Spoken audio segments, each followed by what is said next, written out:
Hi, dear students. Hi, how it's going? I'm Gaur. Nice to meet you. So, welcome to the Angra Spoken English classes. It is the fastest, easiest, and the most fun way to learn English. What are phrases in English? If you don't know, then this video is for you. Please observe this video carefully. After watching one thing, practice it very soon, and you will master English on my channel. Subscribe, share, and like. Don't forget. So, let's start the video. अंग्रेजी में वाक्यांश हैं क्या? अगर आप नहीं जानते तो यह वीडियो आपके लिए है। कृपया इस वीडियो को देखें। एक चीज़ वो ये है कि देखने के बाद आप इसका अभ्यास करें जल्दी से जल्दी। ऐसा करने से आपको इंग्लिश में महारत हासिल हो जाएगी। और प्लीज़ मेरे चैनल को सब्सक्राइब करें, शेयर करें और लाइक करना ना भूलें। तो चलिए वीडियो स्टार्ट करते हैं।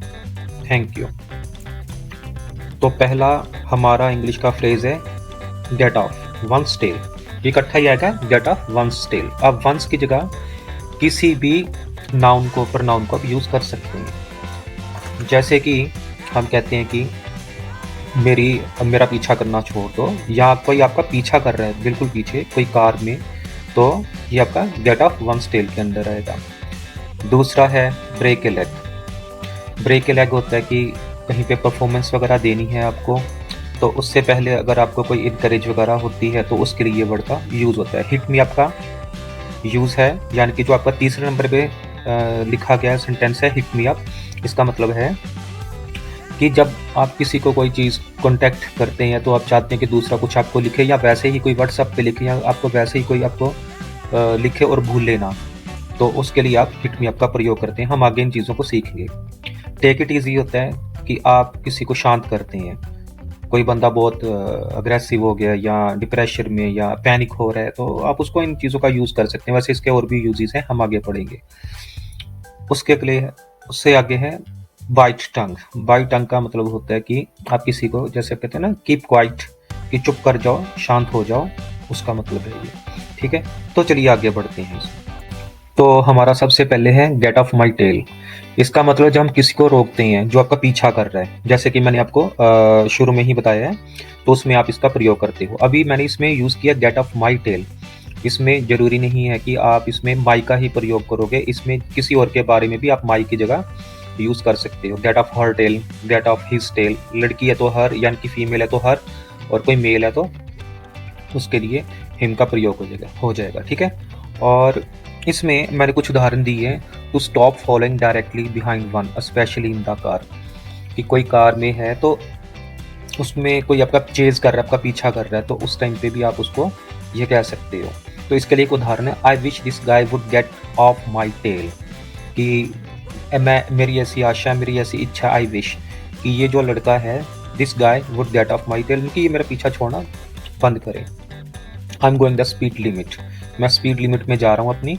For crying out loud, loud होता है चिल्लाना, क्राइंग मतलब जिसे कहते हैं जोर से चिल्लाना और रोते हुए चिल्लाना। गेट ऑफ माई टेल, कि वो उसको कह रहा है कि मेरा पीछा करना बंद करो। तो यहाँ पे मैंने एक जिम का नेम लिया, आप किसी का भी नेम लगा सकते हैं।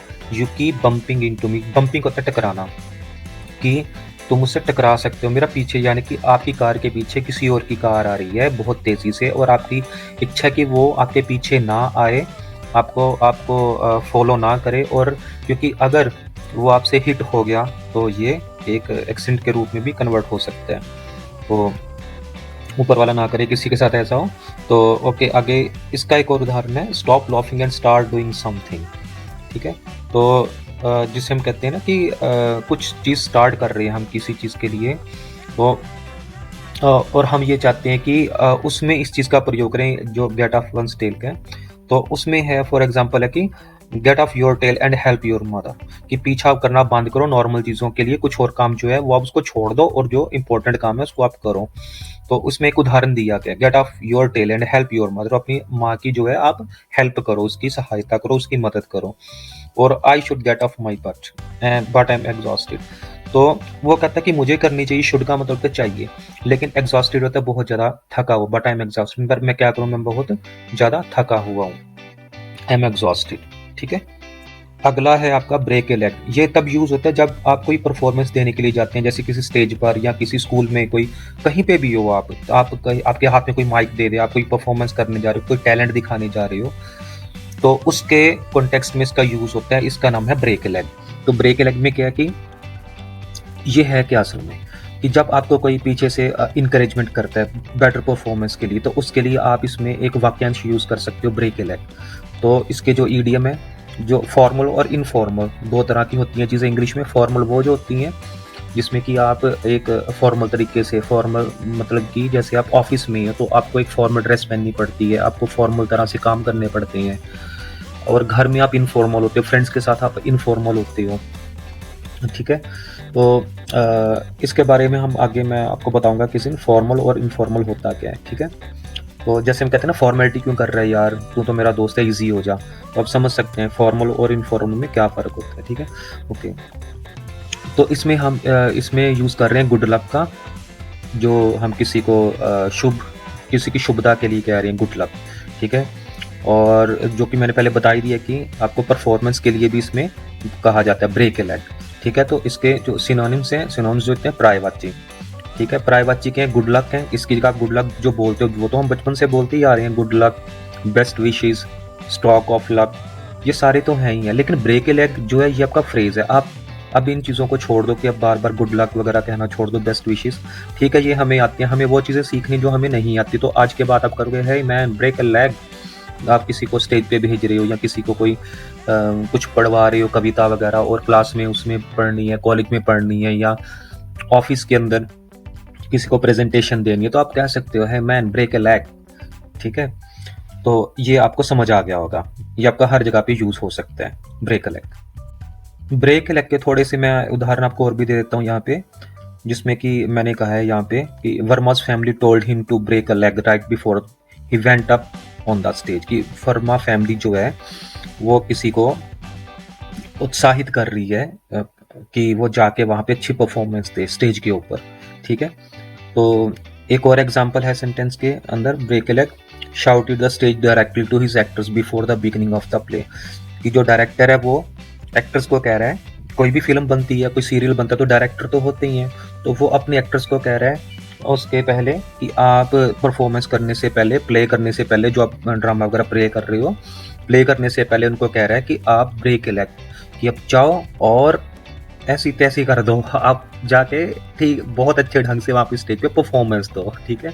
Shouted the stage director to his actors before the beginning of the playing of the play, कि कोई भी जो वो कह रहा है स्टेज के अंदर जाके जब स्टेज पे परफॉर्मेंस करोगे प्ले करने से पहले, वो डायरेक्टर कह रहा है बिगिनिंग, शुरुआती तौर पे ही, बिफोर द बिगिनिंग, स्टार्ट होने से पहले ही वो कह रहा है, क्योंकि जब भी हम किसी को बेस्ट ऑफ लक कहते हैं, कुछ कहते हैं, वो एग्जाम के बाद थोड़ी ना कहते हैं, वो तो पहले ही कहते हैं ना हम।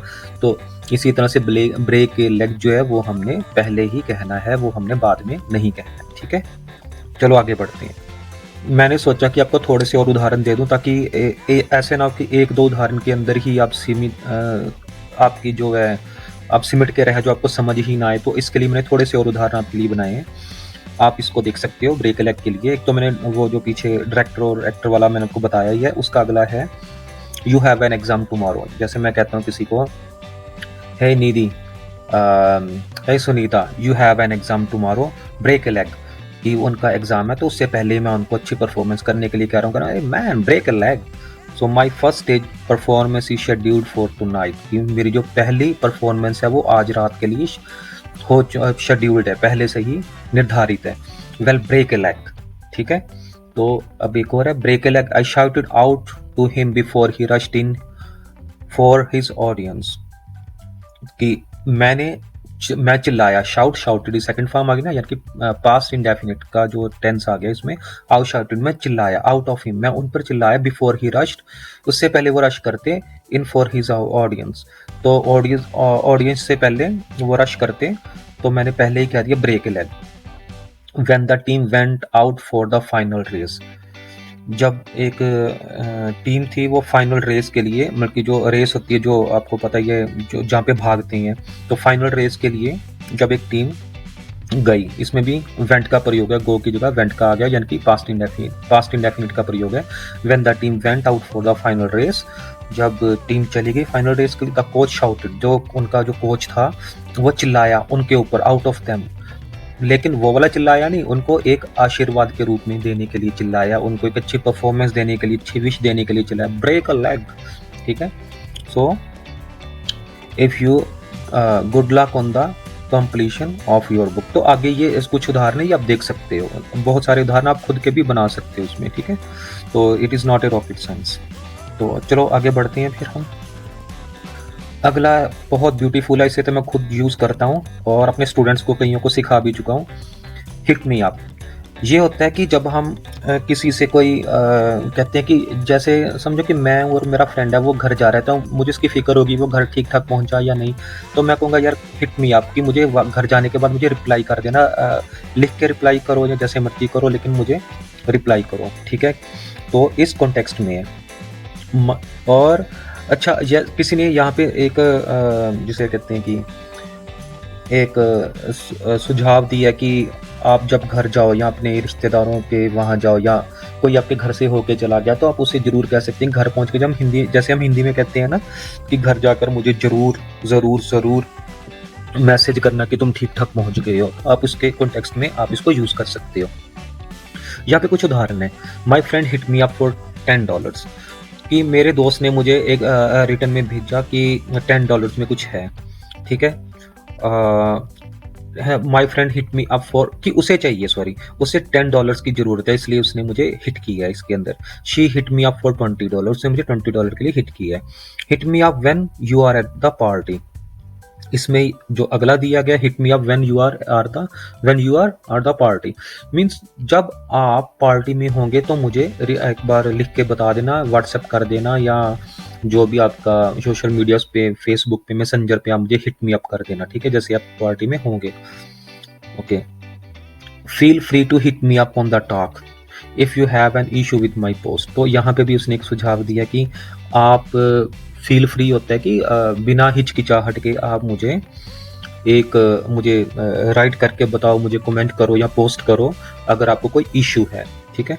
अगला है a lot of people have hit me up actually about it. तो बहुत सारे लोग हैं वो मुझे रिप्लाई करते हैं इसके बारे में, जो भी कोई चीज़ है, कोई भी मैटर है, उसके बारे में वो मुझे लिखते हैं, मुझे संदेश भेजते हैं, वापसी में संदेश भेजते हैं, हिट मी अप करते हैं। हिट मी अप मतलब कि समझ गए ना आप, वापस लिखना, ठीक है। ओके। और इसका एक और बहुत अच्छा मतलब है कॉन्टैक्ट, कि आप कॉन्टैक्ट करेंगे, जैसे I gave that cute boy my number, मैंने उस प्यारे से बॉय को, लड़के को नंबर दिया, एंड टोल्ड हिम, और मैंने उसे बताया कि तुम मुझे हिट मी अप करोगे, टाइम पर मुझे हिट मी अप करोगे, ठीक है। कि मैंने उस प्यारे से लड़के को नंबर दिया और उसे बताया कि तुम मुझे कभी कभी मैसेज कर लो, फ़ोन कर लो, ठीक है, हिट मी अप समटाइम। जैसे आपने किसी को अपना फ़ोन नंबर दिया कि कोई पार्टी में आपको कोई मिला, कोई शादी में मिला, कहीं पे भी मिला, तो आप उसे ये वाला कॉन्टेक्स्ट आप यूज़ कर सकते हो, ये फ्रेज़ आप यूज़ कर सकते हो, ठीक है। अब ये कह सकते हो, hey man, hey girl, hit me up sometime if you want. If you will have free time, you can hit me up. Okay? So we are going ahead now. अगला है आपका It's on me। मतलब कि आप किसी restaurant में अपने friend के साथ जाते हैं और वहाँ पर जो आपका फ्रेंड है वो बिल पे करना चाहता है, लेकिन आप ये चाहते हैं कि आप उसकी जगह पे कर दो, तो वहाँ पे आप इसको इट्स ऑन मी के ऊपर आप इसका यूज़ कर सकते हो। यहाँ पे कुछ उदाहरण है। I will pay for some purchase, hey if you want to get a coffee too, it's on me. तो वो इसमें आप सेकंड वाले में जाइए, hey if you want to get a coffee too, अगर आपको भी कॉफ़ी चाहिए, इट्स ऑन मी, ये मेरी तरफ से है। तो उस बंदे ने क्या किया, उस लड़के ने अपना क्रेडिट कार्ड देने की कोशिश की, जो दूसरा था, जो कि समझो कि एक जिमी है और एक है रॉकी। तो जिमी रॉकी के साथ रेस्टोरेंट में गया और जिमी चाहता है कि वो बिल दे, रॉकी चाहता है कि वो बिल दे। अब रॉकी ने क्रेडिट कार्ड देना चाहा तो जिमी ने उसको कहा उसको अपनी जेब में रख ले, इट्स ऑन मी। तो यानी कि put your credit card away, it's on मी, अपना क्रेडिट कार्ड दूर रखो, ये मेरी तरफ से है, इट्स ऑन मी, ठीक है। I will pay for some purchase hey if you want to get a coffee, ये मैंने दोबारा उसको नीचे लिख दिया। तो अब बहुत सारे सेंटेंसेस इसमें बना सकते हैं। तो चलिए आगे बढ़ते हैं, वी आर गोइंग अहेड। अगला है आपका टेक इट ईजी। जैसे हम कहते हैं ना यार शांत हो जा, शांत हो जा, इतना गुस्सा मत कर, कोई पैनिक हो गया, कोई डिप्रेशन में है, कोई वैसी आपसे अग्रेसिव सा हो रहा है, तो आप उस कॉन्टेक्स्ट में उसे आप इसे इस फ्रेज को आप यूज़ कर सकते हो। अब जो मैं आपको पढ़ा हूँ सारे फ्रेजेस हैं, ठीक है। तो टू बी मोर कॉशियस, ये इसका मतलब है काम, काम मतलब शांत, और जेंटल यानी कि भद्र व्यवहार, ठीक है। जेंटलमैन क्या होता है? भद्र पुरुष। अब भद्र आप खुद ही देखते रहना क्या होता है भद्र पुरुष, सिंपल सी एक चीज होता है, शरीफ आदमी होता है, ठीक है। Okay, often used as an imperative, wow wow, take it easy. तो ये आपके जो एक्सप्रेशंस हैं आप जैसे मुंह से करते हो वो इसी तरह से इसमें दिए गए हैं। तो आप कोई भी गुस्से में तो उसको कह सकते हो, hey man take it easy, don't be aggressive, ठीक है। You are going way too fast in here, told John to take it easy. कि कोई बहुत टू फास्ट मतलब कि बहुत तेजी से, टू टी डबल ओ का मतलब होता है कोई चीज़ को बहुत, वेरी के जगह आप टी डबल ओ का प्रयोग करते हो। You are going way too fast, आप बहुत जल्दी से जा रहे हो। इन हेयर, यहाँ पर हेयर होता है यहाँ, देर होता है वहाँ, ठीक है। Told John to take it easy, तो जॉन को बताया कि तू थोड़ा शांत हो जा, and stop worrying about everything, और सारी चिंताएं छोड़ दे, ठीक है। Take it easy, will you, अब इसमें प्रश्न पूछा गया, टेक इट ईजी मैन, कि शांत हो जाओ, क्या तुम होगे शांत? विल यू, जिन बच्चों ने टेंसेस किए हुए हैं मुझसे वो अच्छी तरह से जानते हैं कि यहाँ पे विल यू का प्रयोग क्यों हुआ है। यहाँ पे प्रश्न पूछा गया है फ्यूचर इनडेफिनिट के अंदर, okay. You are misunderstanding what I am trying to say, तुम मुझे गलत समझ रहे हो जो मैं कहना चाह रहा हूं तुमसे, ठीक है। What I am trying to say, ठीक है। टू बी रिलैक्स्ड, अगला क्या? टू बी रिलैक्स्ड मतलब कि शांत हो जाना, रिलैक्स, जैसे कहते हैं रिलैक्स हो जाओ यार, रात हो गई सो जाओ। To not expend too much of effort, sorry effort होते हैं कोशिश, कि बहुत ज़्यादा कोशिश मत करो। ऑफन, ऑफन होता है प्राय, used as an imperative, I am just going to take it easy this weekend, कि बहुत ज़्यादा कोशिश मत करो। प्राय ये ऐसी चीज़ें होती हैं और हमें इस चीज़ को बहुत ईजी होकर, शांत होकर, बहुत काम होकर, बहुत जेंटल होकर हमें इस जो वीकेंड होता है, जो आपका हफ्ते का अंत होता है, उसमें हमें रहना है, ठीक है। हमें हफ्ते के अंत में शांत होकर रहना है। तो उसके आगे है to go to a movie और ए प्ले, कि मूवी और प्ले के लिए भी जा सकते हैं। इसमें ऐसा कहा गया कि वीकेंड के अंदर हम मूवी के लिए भी जा सकते हैं, प्ले के लिए भी जा सकते हैं, कि बहुत ज़्यादा एफर्ट मत करो, रिलैक्स हो जाओ। हम मूवी वगैरह क्यों देखते हैं या एंटरटेनमेंट क्यों करते हैं? जब हम बहुत शांत होते हैं, ठीक है, शांत होना चाहते हैं, सॉरी, ठीक है। Why don't you take it easy for a little while, आप एक थोड़े से समय के लिए भी क्यों शांत नहीं होते?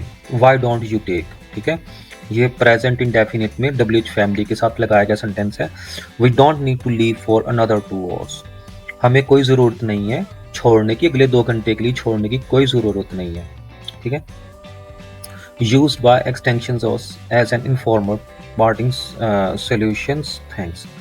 तो ये आपको इनफॉर्मल वे में आप इसको यूज़ कर रहे हो, टेक इट ईजी, लेकिन आप किसी मेल वगैरह में या ऑफिस वगैरह में इसका प्रयोग ना करें।